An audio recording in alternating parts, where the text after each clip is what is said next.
Kata Leonardo da Vinci, jika engkau sendirian, engkau sepenuhnya memiliki dirimu sendiri.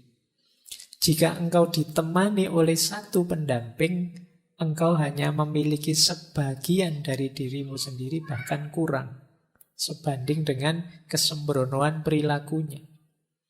Dan jika engkau memiliki lebih dari satu pendamping, engkau akan jatuh lebih dalam ke dalam penderitaan yang sama. Kalau kita sendiri, kita memiliki diri kita utuh. Tapi kalau ada teman satu saja, ya kita memiliki diri kita setengah. Yang setengah miliknya teman tadi. Kita kan berusaha mengadaptasikan dengan teman.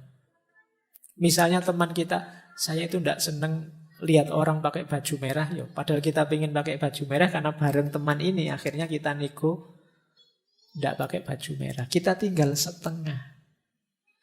Ada teman kok nginep di kos. Tiba-tiba bilangnya, saya kalau lampu nyala tidak bisa tidur. Sementara kita kalau tidur lampunya nyala. Kita tinggal setengah diri kita. Itu kalau temannya satu. Kalau temannya 3, diri kita tinggal 1/4. Nego dengan 4 teman ini mungkin maunya beda-beda. Saya tidak bisa tidur kalau tidak lampu disco. Saya tidak bisa tidur kalau tidak lampu, misalnya. Apa tidak puyeng kamu? Akhirnya semalam tidak tidur itu mikir lampu. Jadi semakin banyak orang ya semakin banyak negosiasi.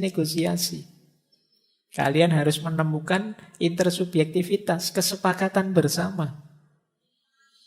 Semuanya bilang saya tidak bisa tidur kalau begini, saya tidak bisa tidur kalau begitu. Ya sudahlah, kita semua malam ini tidak usah tidur. Kita ngobrol saja. Ini negosiasi. Dalam hidup bersama memang begitu. Makanya semakin kita sendirian, semakin kita bebas. Kita sering dihadapkan pada pertanyaan mendalam mengenai arti kesendirian dan kehidupan bersama. Apakah kita lebih utuh saat kita sendiri, atau justru kehilangan sebagian dari diri kita ketika terlibat dalam relasi dengan orang lain? Pertanyaan ini memicu refleksi mendalam tentang dinamika kompleks antara kesendirian dan hidup berkomunitas, di mana setiap pilihan membawa konsekuensi dan perjalanan negosiasi yang unik. Ketika kita merenung tentang konsep ini, terlihat bahwa dalam kesendirian kita memiliki kendali penuh atas diri kita sendiri. Namun, ketika melibatkan orang lain, kita terkadang harus mengorbankan sebagian diri kita untuk mencapai kesepakatan bersama. Kebebasan saat sendiri itu terasa begitu menyeluruh, namun seiring dengan bertambahnya jumlah, tuntunan untuk berkomunikasi menemukan titik temu yang semakin meningkat. Dalam video ngaji filsafat ini, mari kita menjelajahi perbincangan mendalam seputar kesendirian, kompromi, dan dinamika hidup bersama yang sering terabaikan.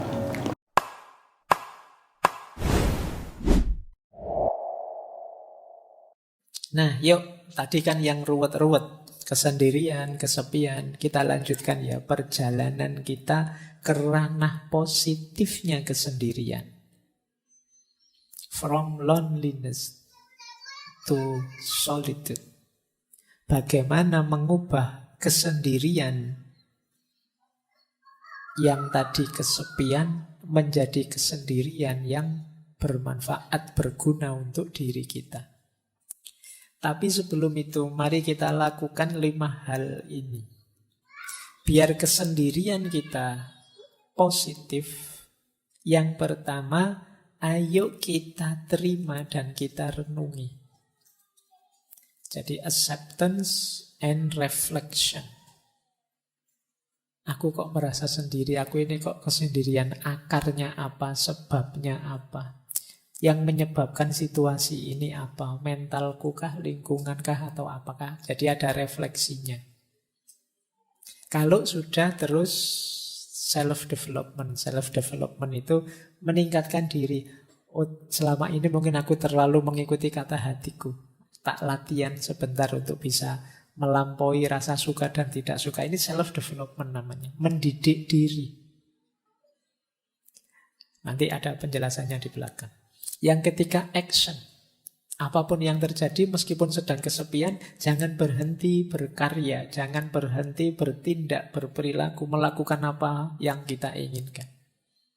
Jadi acceptance, reflection, self-development, action, dan social support. Tetap berinteraksilah dengan orang lain untuk dapat dukungan.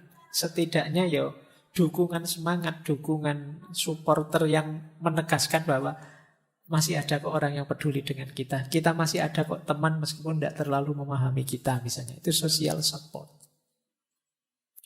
Dan yang kelima bisa lewat jalur spiritualitas. Jangan lupa, sesepi apapun hidup kita, masih ada Allah. Nah ini nanti puncaknya nanti ke sini ya. Terakhir saya ingin ngomong ini. Tapi itu tadi, hidupkan dulu, nyalakan dulu 4 yang pertama. Terimalah, kalau mampu renungilah. Kemudian perbaiki diri kalau memang harus ada yang diperbaiki. Jalankan, tetap beraktivitas, berkarya. Biar tidak runtuh kebanggaanmu pada dirimu. Setelah itu yakinlah bahwa akan selalu ada orang yang siap mendukungmu. Tegaskan social support di sekeliling kita. Pendukung orang-orang yang mencintai kita, menyayangi kita. Yang anytime siap membantu kita semampu mereka. Dan yang terakhir, yakinlah bahwa kita tidak pernah ditinggal oleh Yang Maha Kuasa, oleh Allah. Kita saja yang sering lupa atau menjauh darinya. Ini akan jadi solusi agar loneliness berubah jadi solitude. Mungkin kita masih sendirian, tapi sekarang kesendirian itu produktif. Kesendirian itu manfaatnya besar. Baik lewat jalur peningkatan kualitas diri maupun lewat jalur spiritualitas. Diri kita meningkat, kedekatan kita dengan Tuhan bisa juga meningkat lewat jalan kesendirian, lewat jalan loneliness. Disitulah nanti loneliness menjelma jadi solitude. Jadi kesendirian yang positif, kesendirian yang bermanfaat. Oke, baik.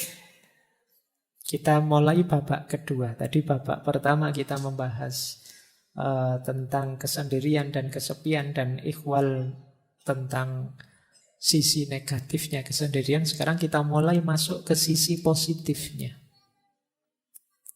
Yang pertama, ada banyak norma moral maupun norma agama yang mengarahkan kita untuk sendiri dan menganggap kesendirian itu adalah keutamaan. Nanti yang agama saya bicarakan di belakang. Saya ambil contoh misalnya Mahatma Gandhi. Orang itu bisa membuktikan dirinya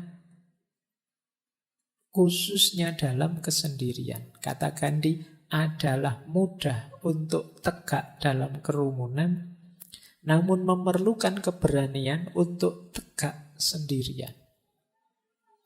Orang itu kalau temannya banyak, terus petentang-petenteng, itu gampang, koncone oke. Ya kalau sendirian, baru dia disebut pemberani. Ayo kamu sendirian petentang-petenteng kalau berani misalnya. Itu sederhananya begitu maunya Gandhi. Orang itu bisa tegak sendirian baru dia hebat. Kalau sekedar tegak bareng temannya, ya belum.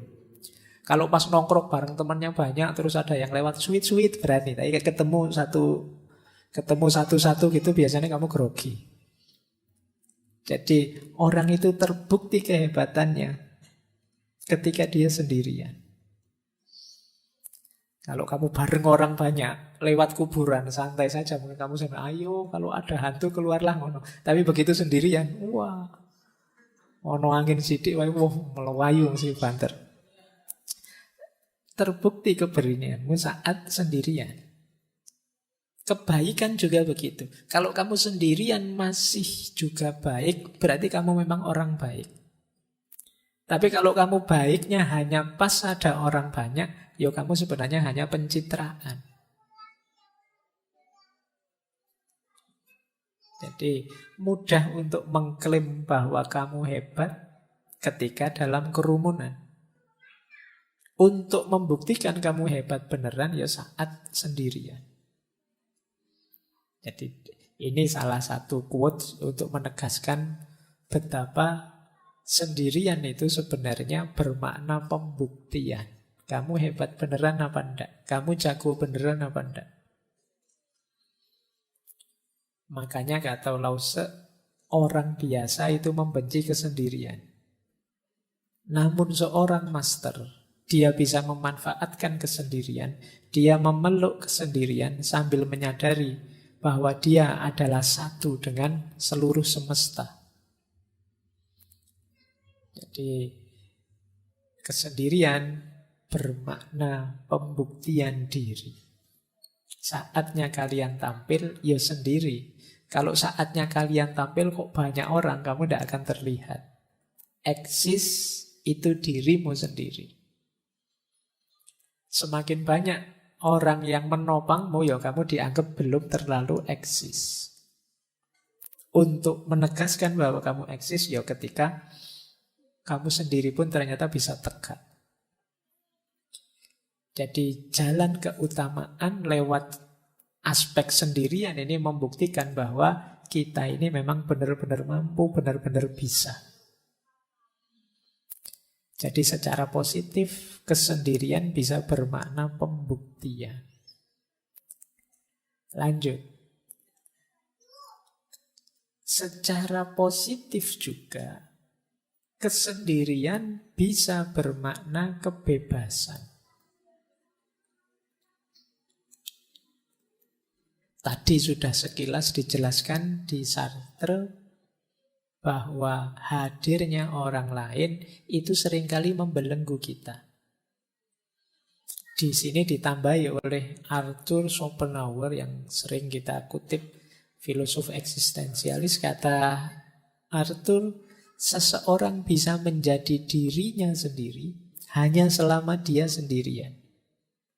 Dan jika dia tidak menyukai kesendirian, dia tidak akan menyukai kebebasan. Karena hanya ketika dia sendirian, dia benar-benar bebas. Ini bebas ini maknanya dua. Bebas dalam arti kita bisa melakukan apapun tanpa terhalangi, atau bebas dalam arti kita bisa melakukan apapun tanpa bantuan orang lain. Jadi ini pembuktiannya lewat apa? Lewat kesendirian. Mampu apa tidak sendirian. Dan diilustrasikan dengan unik oleh Leonardo da Vinci. Kata Leonardo da Vinci, jika engkau sendirian, engkau sepenuhnya memiliki dirimu sendiri. Jika engkau ditemani oleh satu pendamping, engkau hanya memiliki sebagian dari dirimu sendiri, bahkan kurang, sebanding dengan kesembronoan perilakunya. Dan jika engkau memiliki lebih dari satu pendamping, engkau akan jatuh lebih dalam ke dalam penderitaan yang sama. Kalau kita sendiri, kita memiliki diri kita utuh. Tapi kalau ada teman satu saja, ya kita memiliki diri kita setengah. Yang setengah miliknya teman tadi. Kita kan berusaha mengadaptasikan dengan teman. Misalnya teman kita, saya itu tidak senang lihat orang pakai baju merah, yo. Padahal kita ingin pakai baju merah karena bareng teman ini, akhirnya kita nego tidak pakai baju merah. Kita tinggal setengah. Ada teman kok nginep di kos, tiba-tiba bilangnya, saya kalau lampu nyala tidak bisa tidur. Sementara kita kalau tidur lampunya nyala. Kita tinggal setengah diri kita. Itu kalau temannya satu. Kalau temannya tiga, diri kita tinggal seperempat. Nego dengan 4 teman ini mungkin maunya beda-beda. Saya tidak bisa tidur kalau tidak lampu disco. Saya tidak bisa tidur kalau tidak lampu, misalnya. Apa tidak puyeng kamu? Akhirnya semalam tidak tidur itu mikir lampu. Jadi semakin banyak orang ya semakin banyak negosiasi-negosiasi. Kalian harus menemukan intersubjektivitas, kesepakatan bersama. Semuanya bilang saya tidak bisa tidur kalau begini, saya tidak bisa tidur kalau begitu. Ya sudahlah, kita semua malam ini tidak usah tidur. Kita ngobrol saja. Ini negosiasi. Dalam hidup bersama memang begitu. Makanya semakin kita sendirian, semakin kita bebas. Ya meskipun tidak harus dengan kalimat orang lain adalah neraka, seperti yang disampaikan oleh Sartre. Jadi makna positif kedua, kalau tadi kan kesendirian itu pembuktian diri, kalau ini kesendirian itu kebebasan. Semakin kita sendiri, semakin kita bisa bebas. Baik. Hujan kah? Bukan. Kita lanjutkan. Yuk. Nah, pembuktian diri sudah, kebebasan sudah. Makna positif kesendirian selanjutnya adalah pemenuhan diri. Pemenuhan diri itu maksudnya kita ingin jadi apa? Kita ingin membuat diri kita selevel apa? Itu sebagian besar jalurnya adalah kesendirian. Contoh misalnya, saya ambil quote-nya Picasso. Kata Picasso, pelukis aliran kubisme yang terkenal sekali. Tanpa kesendirian yang luar biasa, tidak ada pekerjaan serius yang mungkin dilakukan. Kalau kalian garap skripsi kan sendirian. Kalau pas temenmu banyak di kamar, tidak jadi garap skripsi. Ngobrol mesti. Saya enggak sendirian, juga enggak banyak teman, Pak. Berdua, Pak. Kalau berdua enggak jadi skripsi. Mungkin jadi yang lain. Jadi, kalau ingin berkarya, kata Picasso, yang luar biasa, bukan karya yang sekedar ada, kita perlu kesendirian. Tanpa kesendirian yang luar biasa, tidak ada pekerjaan serius yang mungkin dilakukan. Dan ini dikuatkan oleh Buddha.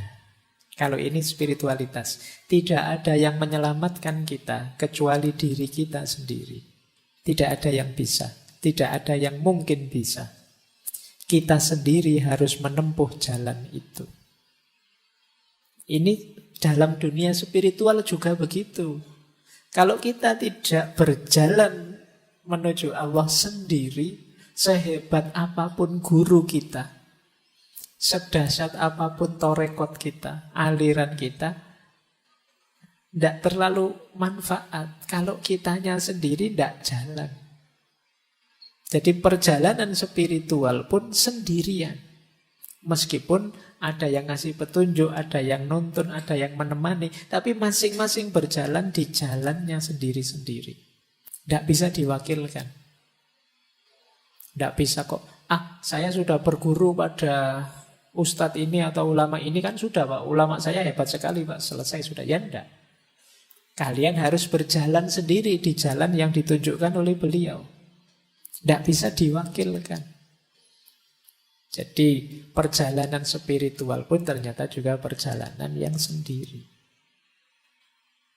Bahkan katanya Orhan Pamuk, yang teman-teman mungkin pernah baca novelnya, beliau novelis dari Turki. Kata beliau, aku butuh sakitnya kesepian untuk membuat imajinasiku berhasil. Nah, mungkin kalau ada teman-teman yang ingin jadi sastrawan, nulis novel, coba nikmati sakitnya kesepian. Kata Pamuk, justru di situ imajinasiku main, liar dalam kesepian. Karena memang kalau banyak teman, saya tidak membayangkan apa kalian bisa nulis novel kok terus banyak teman rame sambil ngobrol, sambil ngopi, sambil itu tidak jalan. Jadi imajinasi kita hidup dalam sakitnya kesepian, itu kata Pam. Bahkan kata Goethe, dulu pernah kita bahas beliau, jiwa yang melihat keindahan terkadang secara otomatis berjalan sendirian. Orang yang menemukan sesuatu yang indah, biasanya dia Tidak pakai mikir lagi, ingin meraih yang indah itu, meskipun banyak orang lain menganggap itu tidak indah. Tapi karena aku sudah menemukan keindahannya, ya otomatis aku terdorong untuk bergerak ke sana. Jadi jiwa yang melihat keindahan terkadang berjalan sendiri. Berjalan sendiri otomatis mengejar keindahan itu. Jadi makna positif dari kesendirian yang ketiga adalah pemenuhan diri. Teman-teman punya cita-cita apapun, keinginan apapun untuk diwujudkan, mau tidak mau satu-satunya jalan harus siap sendirian.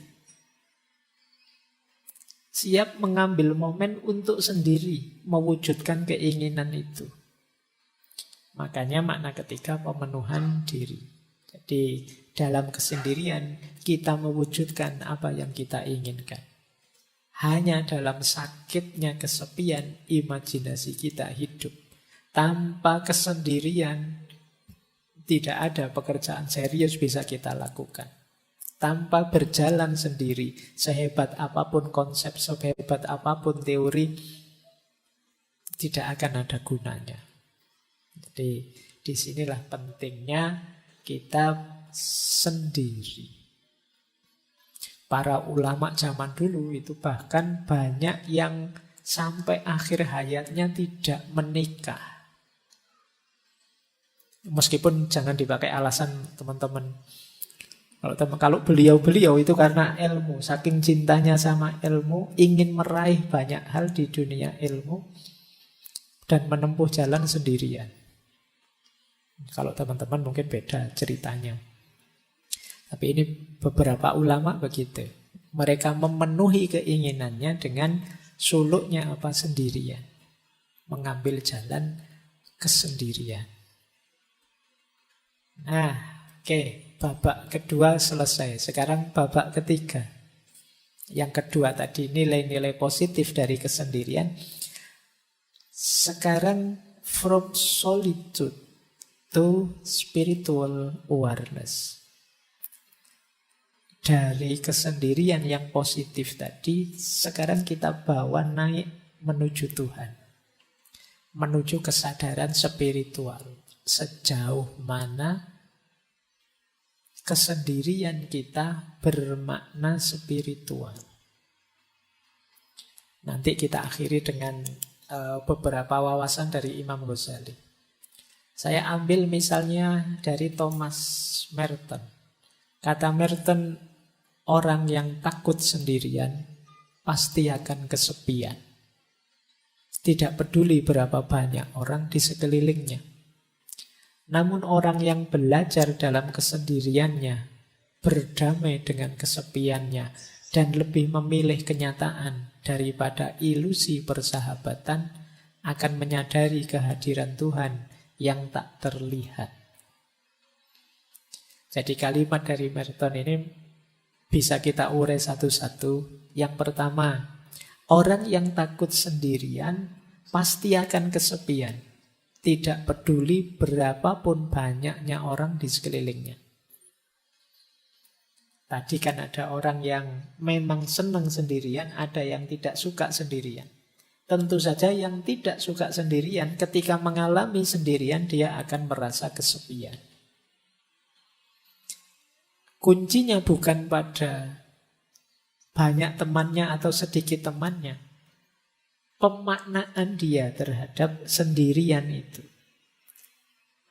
Jadi, kalau dia memaknai kesendirian itu sebagai sesuatu yang negatif dan menakutkan, ya begitu sendiri dia akan merasa kesepian. Nah, biar tidak begitu bagaimana? Dilanjutkan yang kedua. Mari belajar dalam kesendirian, berdamai dalam kesepian. Belajar sendirian, berdamai dalam kesepian. Berdamai dalam kesepian berarti kita bisa menerima. Tidak apa-apa ya Allah, saya sendirian asal Engkau ridho. Itu bisa menerima. Tidak apa-apa, saya jomblo kalau ini memang keinginanmu ya Allah. Nah, jadi ini berdamai dengan kesepian, dengan kesendiriannya. dan lebih memilih kenyataan daripada ilusi persahabatan.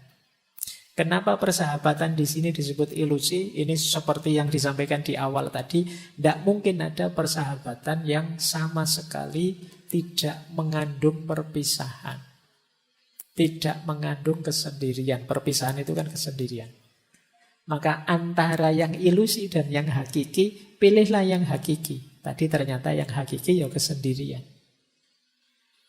Kalau mentalku sudah mental yang siap sendiri, meskipun ditinggalkan oleh sahabat, ya aku kuat. Meskipun temanku pergi semua, ya aku sanggup. Dan ini yang terakhir, pada akhirnya orang yang siap menghadapi kesendiriannya, justru dia akan menemukan kesadaran diri yang paling dalam, yaitu Tuhan. Dalam kesepianmu yang paling puncak, kalian justru akan menyadari hadirnya Tuhan. Inilah from solitude to spiritual awareness. Dari kesendirian menuju kesadaran spiritual. Itulah mengapa dulu Rasulullah itu setiap momen tertentu yang masyhur kan saat bulan Ramadan, beliau menyendiri. Istilahnya bertahanus, kalau bahasa sufinya kholwat uzlah, ke gua Hira. Jadi kesendirian ini tujuannya apa? Yuk, dalam rangka menyadari hadirnya Tuhan.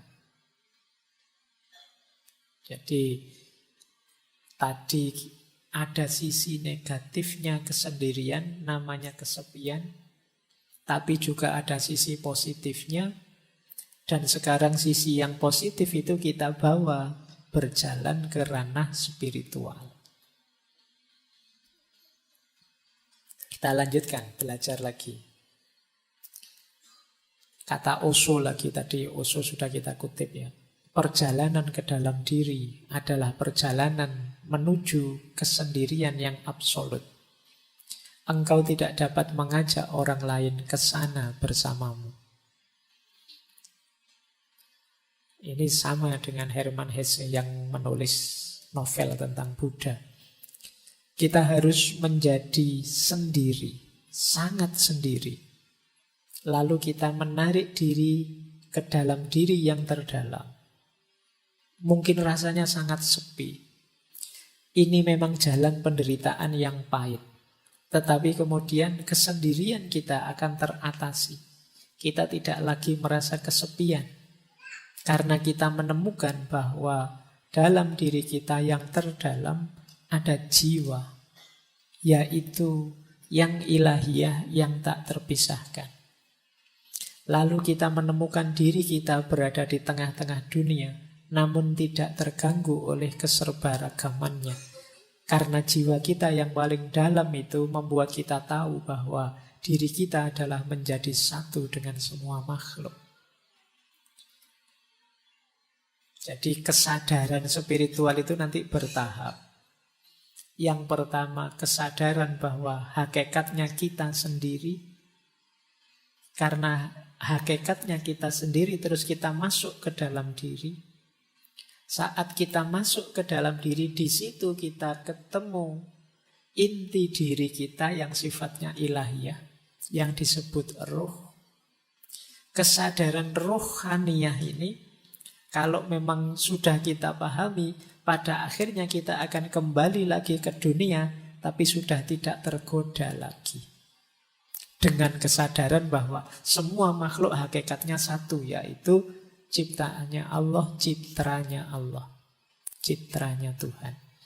Inilah from solitude to spiritual awareness.